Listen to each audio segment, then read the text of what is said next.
Your Honor, I can confirm that what was supplied to defense as of, which is signed here from my bundle of documents, that is on the 5th of March of 2025, does not include any witness statements from what Ayo Karanja has deposed to this court.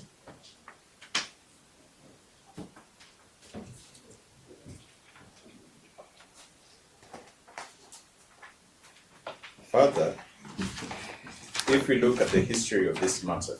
So let me just get it. On the 5th, what were you supplied with? I was applied with the CAK Cyber Report letter. Okay. Safaricom data extract.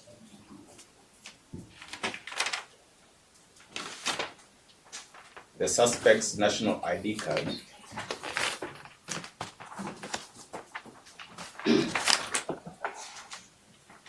Cyber analysis reports.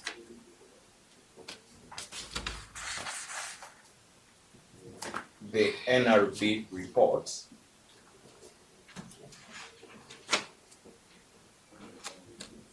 Lee Funeral Home communication letter.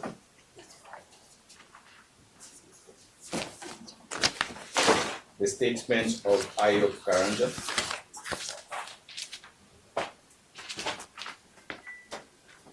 Inventory of items recovered.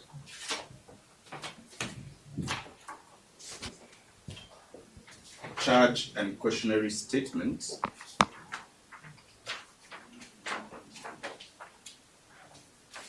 The exhibit memo.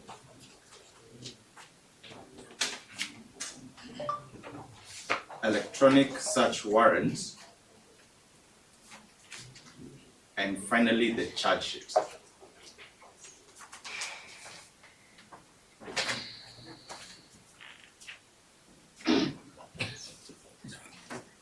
Since the last time we were before you,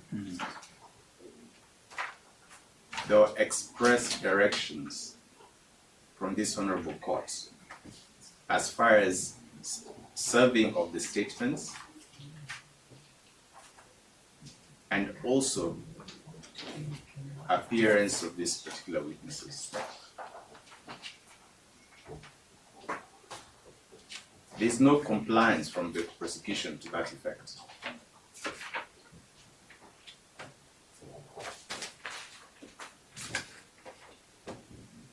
And I do believe that this date, which was granted by this honorable court, came with strict instructions on compliance.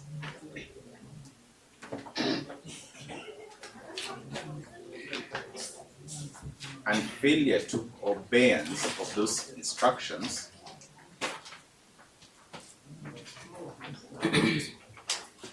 this suit was going to die in its own soil.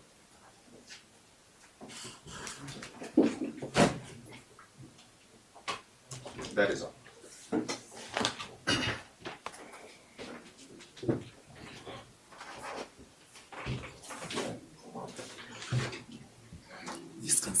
Thank you very much. Yes. The complainant in this matter is the person who is alleged to have been put, or his caricature put, in a coffin. That is His Excellency, the President of the Republic of Kenya.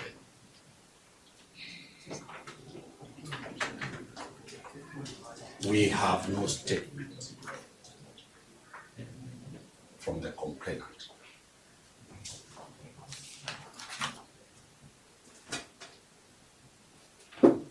Two, Your Honor,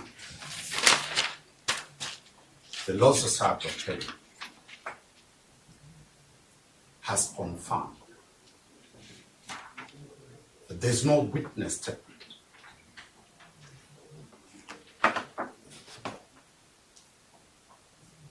issued to the defense. What is issued are annexures.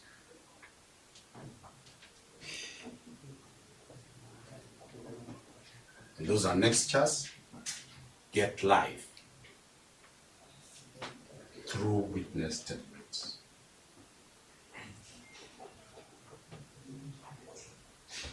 Which in our observation, they will never have those witness statements.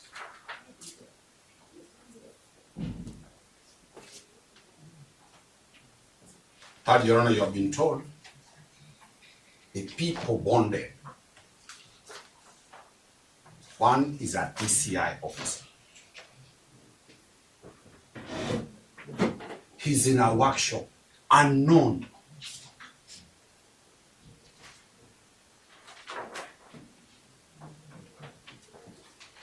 If it was an NIS officer, that will be a national security issue to disclose the whereabouts of the NIS officer.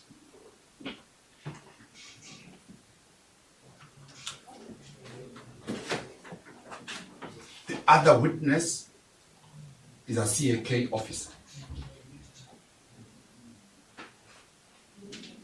And consequently, all of them are in a meeting or a conference unknown to this court.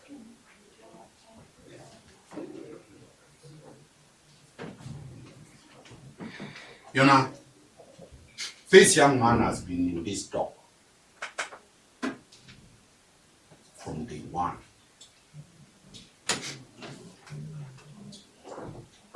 He is by now supposed to be pursuing his studies.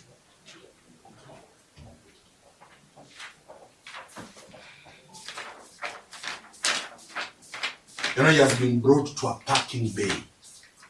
This court has been turned into a parking bay. Take the young man there. The matter will proceed for 5-10 years. The court will dismiss the matter. At what cost to this young man?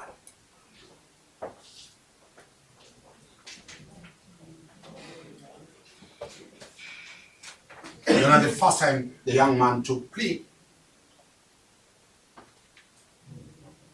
LSK and I indicated that these are matters the court should take judicial notice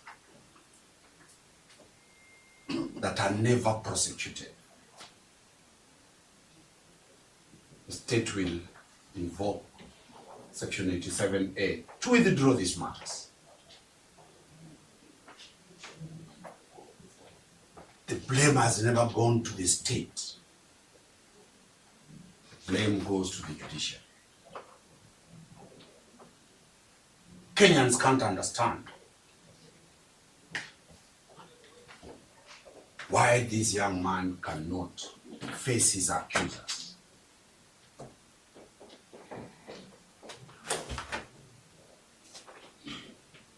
You know, the constitution of this Kenya, in Article 50 and 49, demands for an expeditious trial.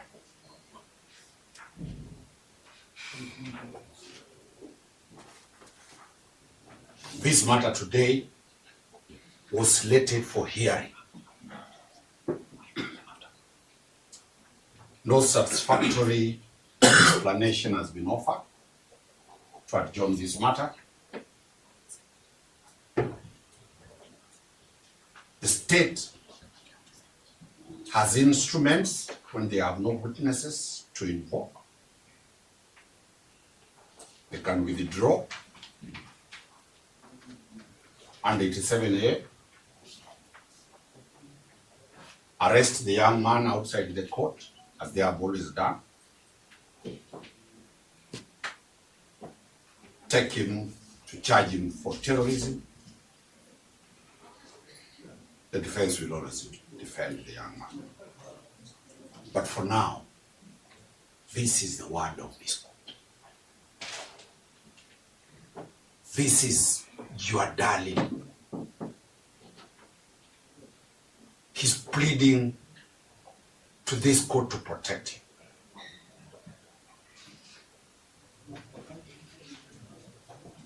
from the legal violence that is owned by the state. You know, the investigating officer has not given any reason why witnesses are not here. The alleged bonds that were issued have not been given to court, confirming if they exist.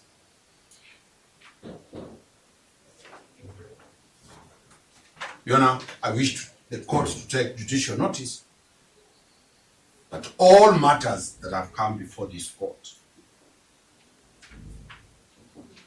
with an inclination of State House, they have been withdrawn.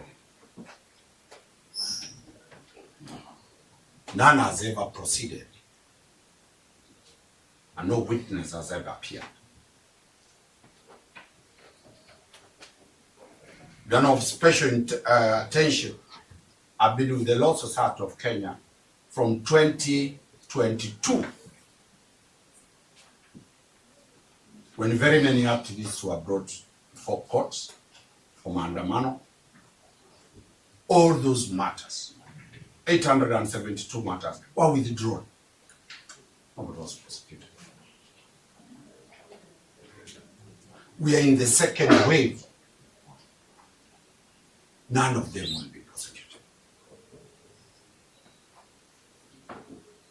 We urge the judiciary to be independent and to stand firm to protect the Constitution and the people of Kenya.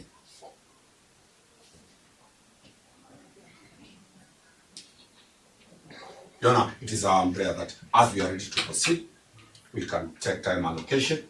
The state can bring the witnesses. If there are no witnesses, then we'll move under the CPC 202 that there is no complainant in this matter, and the matter should be dismissed forthwith, and the young man be allowed to go back home so that he can look for a wife and marry.